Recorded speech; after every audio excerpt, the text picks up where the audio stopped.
അരിപ്പൊടി കൊണ്ട് നല്ല അടിപൊളി ടേസ്റ്റിൽ തയ്യാറാക്കിയെടുക്കാൻ പറ്റുന്ന ഒരു ഒതൻറ്റിക് ആയിട്ടുള്ള റെസിപ്പിയാണ് നമ്മുടെ ഇന്നത്തെ സ്പെഷ്യൽ എന്ന് പറയുന്നത്. ദാവിയിൽ വേവിച്ചിട്ടോ എണ്ണയിൽ പൊരിച്ചെടുത്തിട്ടൊക്കെ നിങ്ങൾക്ക് സെർവ് ചെയ്യാവുന്നതാണ്. ശരിക്കും നിങ്ങൾ വിരുന്നുകളിലൊക്കെ ഉണ്ടാക്കിയെടുക്കാൻ അത്ര അടിപൊളിയായിട്ടുള്ളതാണ്. അപ്പോൾ വളരെ പെട്ടെന്ന് തന്നെ ഇത് നമുക്ക് എങ്ങനെയാണ് വീട്ടിൽ തയ്യാറാക്കിയെടുക്കുന്നതെന്നുള്ളത് നോക്കാം അല്ലേ. ഈ റെസിപ്പി ചെയ്തെടുക്കുന്നതിനായിട്ട് മിക്സിയുടെ ചെറിയ ജാറിനകത്തോട്ടേക്ക് ഞാൻ ഏകദേശം ഒരു 1/4 കപ്പിനടുത്ത് തേങ്ങ ചിരകിയതാണ് ഇട്ട് കൊടുത്തിട്ടുള്ളത്. ഇതിലോട്ട് 5-6 ചെറിയുള്ളി, സവാളയല്ല, നമ്മൾ ചെറിയുള്ളി ഉപയോഗിച്ച് ചെയ്യുമ്പോഴാണ് അതിന് കറക്റ്റായിട്ടുള്ള ആ ഒരു ടേസ്റ്റ് കിട്ടുക. അതുപോലെ തന്നെ വലിയ ജീരകം, പെരിഞ്ജീരകം എന്നൊക്കെ പറയുന്ന വലിയ ജീരകമാണ് എടുത്തിട്ടുള്ളത്. അതൊന്ന് ജസ്റ്റ് ഇതുപോലെ ഒന്ന് ഒതുക്കിയെടുത്താൽ മതി കേട്ടോ, അധികം അരച്ചെടുക്കണ്ട. അടുത്തതായിട്ട് ഒരു ബൗളിനകത്തോട്ടേക്ക് നമുക്ക് അരിപ്പൊടി ഇട്ട് കൊടുക്കാം. ഞാനിവിടെ പത്തിരിപ്പൊടിയാണ് എടുത്തിട്ടുള്ളത്. അപ്പോൾ വറുത്ത വീട്ടിലൊക്കെ പൊടിച്ചെടുത്തിട്ടുള്ള അരിപ്പൊടിയൊക്കെ ഉണ്ടെങ്കിൽ അത് ഉപയോഗിക്കാം, പത്തിരിപ്പൊടിയായിട്ട് ഉപയോഗിക്കാം. 2 കപ്പ് അരിപ്പൊടിയാണ് എടുത്തിട്ടുള്ളത്. നമ്മൾ നേരത്തെ ഒതുക്കി വെച്ചിരിക്കുന്ന തേങ്ങയുടെ കൂട്ട് ഇതിനകത്തോട്ടേക്ക് ഇട്ട് കൊടുക്കാം. അടുത്തതായിട്ട് നമ്മൾ ചെയ്യേണ്ടത് ഇതിലോട്ടേക്ക് കുറച്ച് നെയ്യ് ഒഴിച്ചു കൊടുക്കണം. 1-2 ടീസ്പൂൺ നെയ്യ് ഒഴിച്ചു കൊടുക്കാവുന്നതാണ്. ഇനി എല്ലാം കൂടി കൈ കൊണ്ട് നന്നായിട്ടൊന്ന് തിരുമ്മിയെടുക്കണം. ആ അരിപ്പൊടിയിലോട്ടൊക്കെ ആ ചെറിയുള്ളിയുടെയും അതുപോലെ തന്നെ വലിയ ജീരകത്തിൻ്റെയൊക്കെ ആ ഒരു ഫ്ലേവർ വരുന്ന രീതിയിൽ നന്നായിട്ടൊന്ന് മിക്സ് ചെയ്തെടുത്തിട്ട് ഇതിനകത്തോട്ട് വെള്ളം ഒഴിച്ചു കൊടുക്കാം. ഇത് ഞാനിപ്പോൾ ചൂടുള്ള വെള്ളമൊന്നും അല്ല ഒഴിച്ചു കൊടുത്തിട്ടില്ല, സാധാരണ നോർമൽ വാട്ടറാണ് ഒഴിച്ചു കൊടുത്തിട്ടുള്ളത്. എന്നിട്ട് നമ്മൾ നന്നായിട്ടൊന്ന് കുഴച്ചെടുക്കണം. നല്ലതുപോലെ ഒന്ന് കുഴച്ചെടുത്തിട്ട് ഒത്തിരി ലൂസായി പോകരുത് മാവ്. കണ്ടില്ലേ, ഇതുപോലെ ഒന്ന് കുഴച്ചെടുത്ത് നമുക്ക് അടച്ചു വെച്ച് മാറ്റി വെക്കാം. അടുത്തതായിട്ട് ഫില്ലിങ്സ് തയ്യാറാക്കി എടുക്കുന്നതിനായിട്ട് ഒരു പാൻ വെച്ച് അതൊന്ന് ചൂടായി വരുമ്പോൾ വെളിച്ചെണ്ണയാണ് ഒഴിച്ചു കൊടുക്കുന്നത്. ഒരിത്തിരി വെളിച്ചെണ്ണ ഒഴിച്ചു കൊടുക്കാം. ഒരു 1.5 ടേബിൾ സ്പൂൺ തുടങ്ങി 2 ടേബിൾ സ്പൂൺ വരെ ഉപയോഗിക്കാവുന്നതാണ്. എണ്ണ നന്നായിട്ട് ചൂടായി വരുമ്പോൾ കുറച്ച് കറിവേപ്പില ഇട്ട് കൊടുക്കാം. അതുപോലെ തന്നെ ഇഞ്ചിയും പച്ചമുളകും വെളുത്തുള്ളിയും കൂടി ചതച്ച് വെച്ചിട്ടുള്ളത് ഒരു 1 ടീസ്പൂൺ 2 ടീസ്പൂണൊക്കെ ധാരാളമാണ് കേട്ടോ. അപ്പോൾ എണ്ണയിലിട്ടിട്ട് അതിൻ്റെയൊക്കെ ആ ഒരു പച്ചമണമൊക്കെ മാറി വരുന്ന രീതിയിലൊന്ന് മൂപ്പിച്ചെടുത്താൽ മതിയാകും. അടുത്തതായിട്ട് നമുക്ക് വേണ്ടത് സവാളയാണ്. ഞാനിവിടെ 2 മീഡിയം സൈസായിട്ടുള്ള സവാള എടുത്തിട്ടുണ്ട്. അത്യാവശ്യം ചെറിയ പീസായിട്ട് മുറിച്ചെടുക്കുകയാണെങ്കിൽ ഒന്നുകൂടി നല്ലത്. ഇനി സവാള വഴറ്റിയെടുക്കുന്ന കൂട്ടത്തിൽ കുറച്ച് ഉപ്പ് കൂടി ഇട്ട് കൊടുക്കാം. പിന്നെ സവാള നമ്മൾ ഒത്തിരി അങ്ങ് ഫ്രൈ ആകുന്ന രീതിയിലൊന്നും വഴറ്റിയെടുക്കേണ്ട ആവശ്യമില്ല കേട്ടോ. ചെറുതായിട്ടൊന്ന് വഴണ്ട് കിട്ടുന്ന പാകത്തിൽ മാത്രം റെഡിയാക്കി എടുത്താൽ മതി.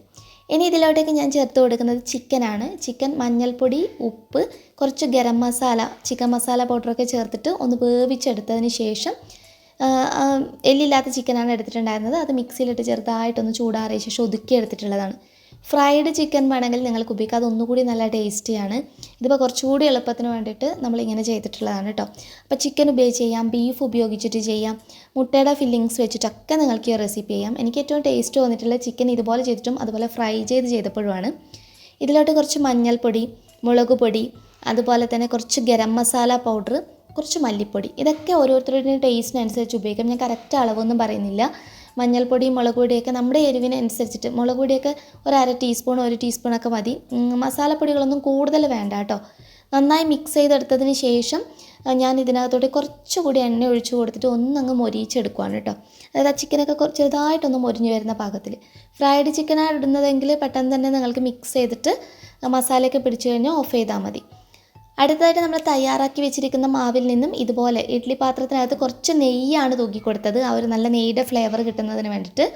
എന്നിട്ട് ഇതുപോലെ നമ്മൾ പരത്തി കൊടുത്തിട്ട് നമ്മുടെ ഫില്ലിങ്സ് കുറച്ചായിട്ട് ഇട്ട് കൊടുക്കാം. അപ്പോൾ ഈ റെസിപ്പി 2 രീതിയിലാണ്. ഒന്ന് നമ്മൾ ആവിയിൽ വേവിച്ചിട്ട് നമുക്ക് അങ്ങനെ തന്നെ സെർവ് ചെയ്യാം, നല്ല ചൂടോടുകൂടി കഴിക്കാൻ നല്ല അടിപൊളി ടേസ്റ്റാണ്. അതല്ലെങ്കിൽ ഇത് തന്നെ നമ്മൾ ഫ്രൈ ചെയ്തിട്ടും ചെയ്യും.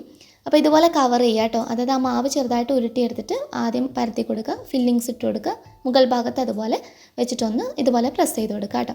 വളരെ എളുപ്പത്തിൽ ചെയ്തെടുക്കാവുന്നതേ ഉള്ളൂ. എന്നിട്ട് നമ്മൾ ആവിയിൽ വെച്ചിട്ട് വേവിച്ചെടുക്കണം. അപ്പോൾ ഇതുപോലെ ആവിയിൽ വെച്ചിട്ട് ഒരു 6-7 മിനിറ്റ് കഴിയുമ്പോഴത്തേക്കും തന്നെ നല്ലതുപോലെ കുക്കായി കിട്ടും, കാരണം ചിക്കനൊക്കെ ഓൾറെഡി വെന്തിട്ടുള്ളതാണ്. അപ്പോൾ ഇനി ഫ്രൈ ചെയ്യുന്ന ഇഷ്ടമുള്ളവർ മാത്രം അടുത്ത സ്റ്റെപ്പ് ഫോളോ ചെയ്താൽ മതി കേട്ടോ. അതായത് കുറച്ച് മുളക് പൊടി, ഇത് കാശ്മീരി മുളക് പൊടിയാണ്, എരിവുള്ള മുളക് പൊടിയല്ല. ഒരിത്തിരി മഞ്ഞൾപ്പൊടി, ആ ഒരു നല്ല കളർ കിട്ടുന്നതിന് വേണ്ടിയിട്ടും ചെറിയൊരു എരിവിനും വേണ്ടിയിട്ടുമാണ്. കുറച്ച് വെളിച്ചെണ്ണയും കുറച്ച് നെയ്യും ഒഴിച്ചു കൊടുത്തിട്ടുണ്ട് കേട്ടോ. വെളിച്ചെണ്ണ, നെയ്യ്, മുളക് പൊടി, കുറച്ച് മഞ്ഞൾപ്പൊടി, ഒരിത്തിരി ഉപ്പ്, എന്നിട്ട് കുറച്ച് വെള്ളം ഒഴിച്ചു കൊടുത്തിട്ട് മസാല തയ്യാറാക്കി എടുക്കണം. അപ്പോൾ ആവിയിൽ വേവിച്ചിട്ട് സെർവ് ചെയ്യുകയാണെങ്കിൽ അങ്ങനെ തന്നെ എടുത്തിട്ട് ചൂടോടുകൂടി കഴിക്കാം. അതല്ല ഫ്രൈ ചെയ്യുകയാണെങ്കിൽ ഇതുപോലൊരു മസാലക്കൂട്ട് തയ്യാറാക്കി എടുക്കാം. എന്നിട്ട് നമ്മൾ ഈ ആവിയിൽ നന്നായിട്ട് വേവിച്ചെടുത്തിട്ട് കണ്ടില്ലേ, നന്നായിട്ട് കുക്കായി വന്നിട്ടുണ്ട്. ഇതാണ് നമ്മളിനി അതിനകത്ത് മുക്കി പൊരിക്കാൻ പോകുന്നത്. അപ്പോൾ വെളിച്ചെണ്ണയിലാണ് ഇത് പൊരിച്ചെടുക്കുന്നത്. തട്ടുകടയിലൊക്കെ മസാലപ്പത്തിരി ഭയങ്കര ഫേമസ് ആയിട്ടുള്ളതാണ്. അപ്പോൾ കണ്ണൂർ സൈഡിലൊക്കെ നിങ്ങൾക്ക് കാണാവുന്നതാണ്. അടിപൊളിയായിട്ടുള്ളൊരു ഡിഷ് തന്നെയാണ്. കുറച്ച് വെളിച്ചെണ്ണയിൽ കുറച്ച് കറിവേപ്പില ഇട്ട് കൊടുത്ത് അത് നന്നായിട്ട് മൊരിഞ്ഞ് വരുന്ന സമയത്ത് നമ്മൾ ഈ മസാലയിൽ മുക്കിയിട്ട് ഓരോന്നായിട്ട് ഫ്രൈ ചെയ്തെടുക്കണം. രണ്ടിനും ശരിക്കും പൊരിച്ചെടുക്കുന്നതിൻ്റെ ടേസ്റ്റ് പറഞ്ഞറിയിക്കാൻ പറ്റില്ല, അത്ര അടിപൊളി ടേസ്റ്റാണ്. ഒരു തവണ ട്രൈ ചെയ്തിട്ടുണ്ടെങ്കിൽ നെക്സ്റ്റ് ടൈം നിങ്ങൾ എന്തായാലും ഉണ്ടാക്കി നോക്കൂ കേട്ടോ, അത്ര അടിപൊളിയായിട്ടുള്ള രുചിയാണ്. പിന്നെ എണ്ണയൊന്നും ഒട്ടും താല്പര്യമില്ല, അങ്ങനെ ഹെൽത്ത് കോൺഷ്യസ് ആയിട്ടുള്ളവരാണെങ്കിൽ കുറച്ച് ആവിയിൽ വേവിച്ചത് മാത്രം ഉപയോഗിക്കുന്നതായിരിക്കും നല്ലത് കേട്ടോ. അപ്പോൾ ഇത് നല്ല ടേസ്റ്റാണ്. രണ്ട് രീതിയിൽ നിങ്ങൾ തീർച്ചയായിട്ടും ട്രൈ ചെയ്ത് നോക്കുക. നിങ്ങളുടെ ഫീഡ്ബാക്ക് എന്താണെങ്കിലും ഇഷ്ടപ്പെട്ടാലും ഇഷ്ടപ്പെട്ടില്ലെങ്കിലും തീർച്ചയായും കമൻറ്റ് ചെയ്യാൻ മറക്കരുത്. നെക്സ്റ്റ് വീഡിയോയിൽ ഇനിയും നമുക്ക് നല്ലൊരു വെറൈറ്റി ഡിഷായി വീണ്ടും കാണാം. അതുവരെ ടേക്ക് കെയർ, ബൈ ബൈ.